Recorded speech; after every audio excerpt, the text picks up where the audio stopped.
बिस्मिल्लाहिर्रहमानिर्रहीम। आज आपके साथ हम एक गुफ्तगू शुरू कर रहे हैं और हमारे नौजवानों की एक बड़ी तादाद है कि जो आज ये देखते हैं किसी की तरक्की को देखकर उनको लगता है कि इनकी जो तरक्की है, ये रात सोए और सुबह जो है वो इनके पास ये पैसा आ गया, गाड़ी आ गई, बिज़नेस इनका बेहतरीन जो है वो बन गया। तो ऐसा नहीं होता।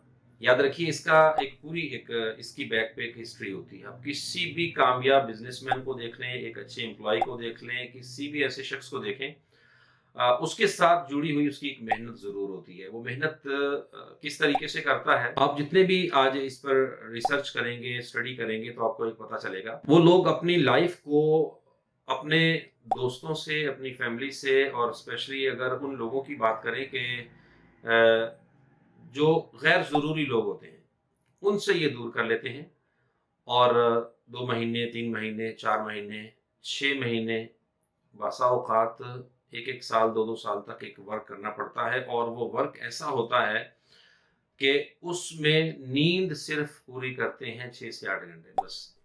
बाकी उनका टाइम, उनकी सोच, उनका वक़्त, वो सारी की सारी स्ट्रगल, वो उसी चीज़ पर चल रही होती है। जब वो पूरी इसी तरह स्ट्रगल करते हैं, अगर वो किसी कंपनी में जॉब करते हैं, तो वो टाइम 8 घंटे है, तो वो उस 8 घंटे को नहीं देखते। वो उस कंपनी की ज़रूरत और काम को देखते हैं। फिर एक वक़्त आता है कि वो उस कंपनी के या तो सीईओ बन चुके होते हैं या उस कंपनी के ख़ास किसी ओहदे पर पहुँच चुके होते हैं। क्यों?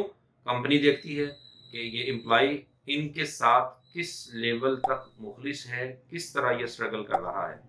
तो आज हमारा नौजवान क्या करता है, वो ये सोच रहा होता है कि बस वो यूट्यूब पर जितने आज लोग बैठे हैं वो कहते हैं 5 लाख कमाएँ, 10 लाख कमाएँ, 6 लाख कमाएँ।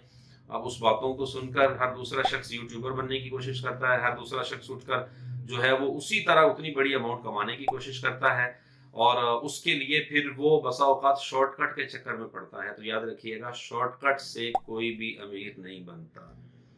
हाँ, उसको अपने बाप की विरासत से शॉर्टकट मिल गया तो वो उसको भी शॉर्टकट नहीं कहेंगे, वो तो अपने एक विरासत का हिस्सा था, उसको मिलना था वो मिल गया। बट उसको भी बचाने के लिए ज़रूरी है कि वो उसको सही तरीके से अपनी ज़िंदगी को जीना सीखे। तो याद रखिएगा, ये जो चंद चीज़ें आपके सामने मैंने गुफ्तगू में की हैं, इन पर अगर हम तवज्जो करें तो इंशाअल्लाह अल्लाह के फ़ज़ल व करम से अपनी एक लाइफ़ को सेटल करने के लिए ये ज़रूरी होगा कि गैर ज़रूरी दोस्तों से दूर कर लें और गैर ज़रूरी चीज़ों में अपने आप को ना डालें। अपने वक़्त को अच्छे तरीके से मैनेज करना सीखें। एक काम पर तवज्जो दें, उस काम का एंड रिज़ल्ट देखें, एंड रिज़ल्ट क्या है?